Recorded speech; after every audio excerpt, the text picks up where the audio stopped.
Merci beaucoup, effectivement, aux panélistes.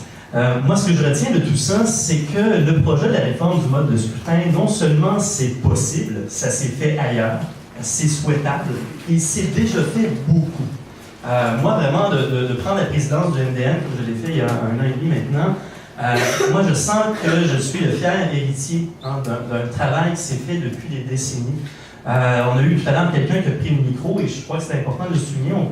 On est très privilégié d'avoir parmi nous Mercedes Roberge, qui a investi des années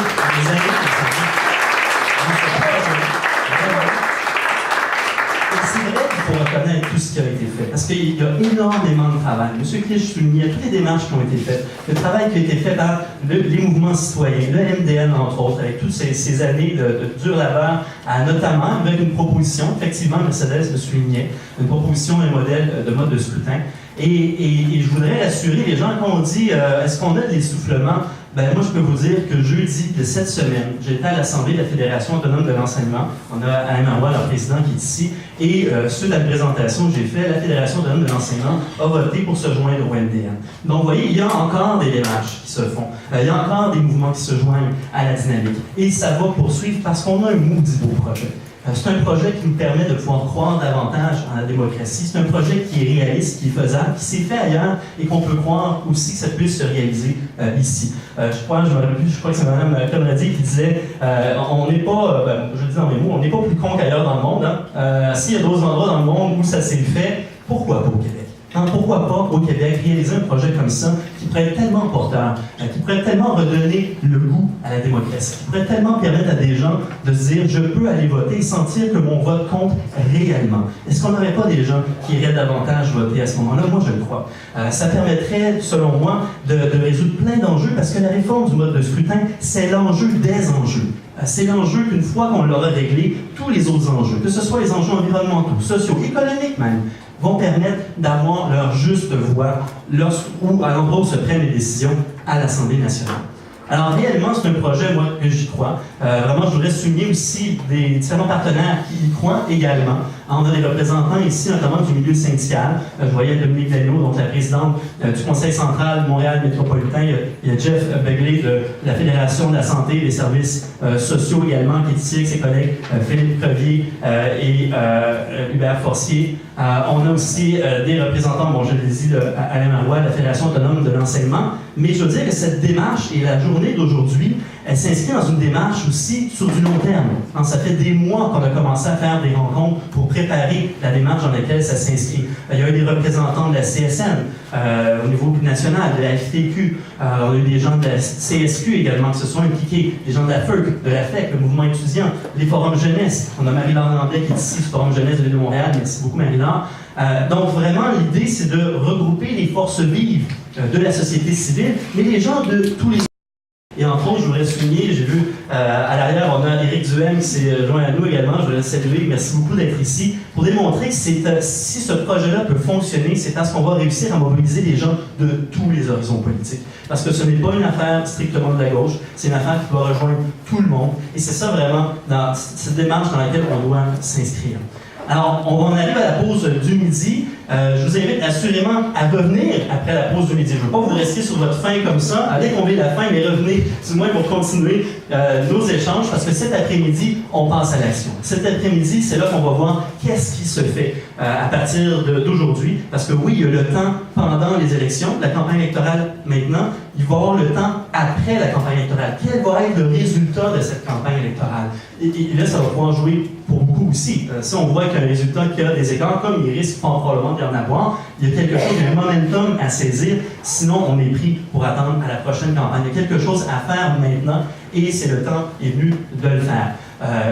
On l'a dit beaucoup aussi, il y a un enjeu communicationnel derrière ça. Comment faire en sorte que la population aussi s'intéresse? Parce que le MDN a développé beaucoup d'argumentaires, beaucoup de statistiques d'information qui sont très intéressantes pour les gens qui s'intéressent à l'enjeu. Et le MDN va toujours être là pour présenter ces informations-là. Je vous invite d'ailleurs à aller sur notre site internet démocratie-nouvelle.qc.ca pour trouver vraiment une mine d'informations sur la réforme du mode de scrutin. Il y a également des organisations, évidemment, comme le dit Claude Bélan, le NDCQ qui existe aussi. Il y a d'autres organismes aussi qui se mobilisent en lien avec les idées qu'on propose. Mais l'idée aussi, c'est de voir comment est-ce qu'on peut communiquer ce message-là pour que le grand public le comprenne, pour que le grand public sache de quoi on parle. Parce que réforme du mode de scrutin, on sait malheureusement avec un taux d'illitératie très bas au Québec, ça c'est un grave enjeu. Il y a beaucoup de gens qui vont les larmes complètement quand on parle de mode de scrutin, et c'est une réalité, il faut être conscient de ça. Et ce qu'on a fait depuis les dernières semaines, c'est de consulter aussi des gens du domaine de communication, dans les agences de communication, vraiment aller dans les plus grosses agences, et demander comment on pourrait amener cet enjeu-là et aller rejoindre le citoyen, la citoyenne. Et une des idées qui est revenue, c'est de dire de parler positivement. Parce que souvent, on parle en négativement. On va dire le système a des problèmes, et l'idée, c'était aussi de souligner ça. Il faut qu'on en soit conscient pour en parler. Mais comment axer sur le positif? Comment rendre un message positif pour que les gens y adhèrent? Et ce qui est ressorti beaucoup dans les consultations qu'on a faites, c'est de parler d'une meilleure démocratie. Ça a l'air simple dit comme ça, mais c'est des termes qui peuvent parler aux gens. Sans même parler de mode de scrutin, parce que l'idée, oui, c'est d'en venir à ça, mais parler qu'on veut tendre à une meilleure démocratie, en sorte que les gens peuvent se l'approprier davantage. C'était des idées qui sont venues dans les consultations. Donc, cet après-midi, on va parler vraiment plus d'action. Il va y avoir 3 ateliers participatifs. Donc, je vous invite, bien sûr, à revenir. On va être ici, on va commencer à 14h. Donc, je vous invite à revenir ici dans la salle. Je vous expliquerai à ce moment-là la démarche. On va se diviser en sous-groupes par la suite. Et bien entendu, il y a un 5 à 7 aussi ce soir. 17h, on se rejoint à la mer à boire. Et vous avez derrière votre cocarde un petit coupon. C'est un coupon qui est bon pour une consommation à la mer à boire. Parce qu'on veut nous assurer que vous allez être là, on va vous inciter à vous déplacer, à venir. Et peut-être dernière chose, je vous dirais en sortant, et lorsque vous allez revenir après avoir mangé, l'idée aussi aujourd'hui, c'est de vous sensibiliser non seulement à la cause, aussi au MDN, le Mouvement Démocratie Nouvelle, parce qu'effectivement, on a besoin de jus de bras. Je veux dire, c'est un mouvement qui repose sur du bénévolat. Moi, je suis bénévole, tous mes collègues ici sont bénévoles aussi, mais on a besoin aussi de militants. On veut bâtir une base militante aussi pour porter les projets et les pistes d'action qu'on va ressortir cet après-midi. Mais on a aussi besoin de moyens. On parle de moyens financiers.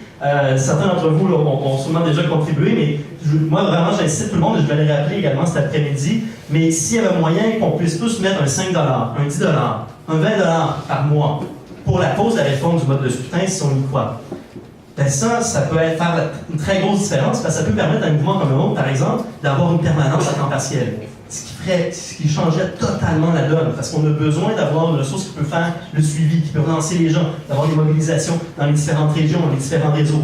Et ça, vraiment, ça peut faire toute la différence. Donc vraiment, moi, je vous invite à cogiter là-dessus sur l'heure du midi. Et lorsqu'on va revenir, assurément, je vais vous relancer sur ça, mais on va revenir surtout sur les pistes d'action cet après-midi à 14h. Merci beaucoup. Merci à Myriam pour l'animation du panel.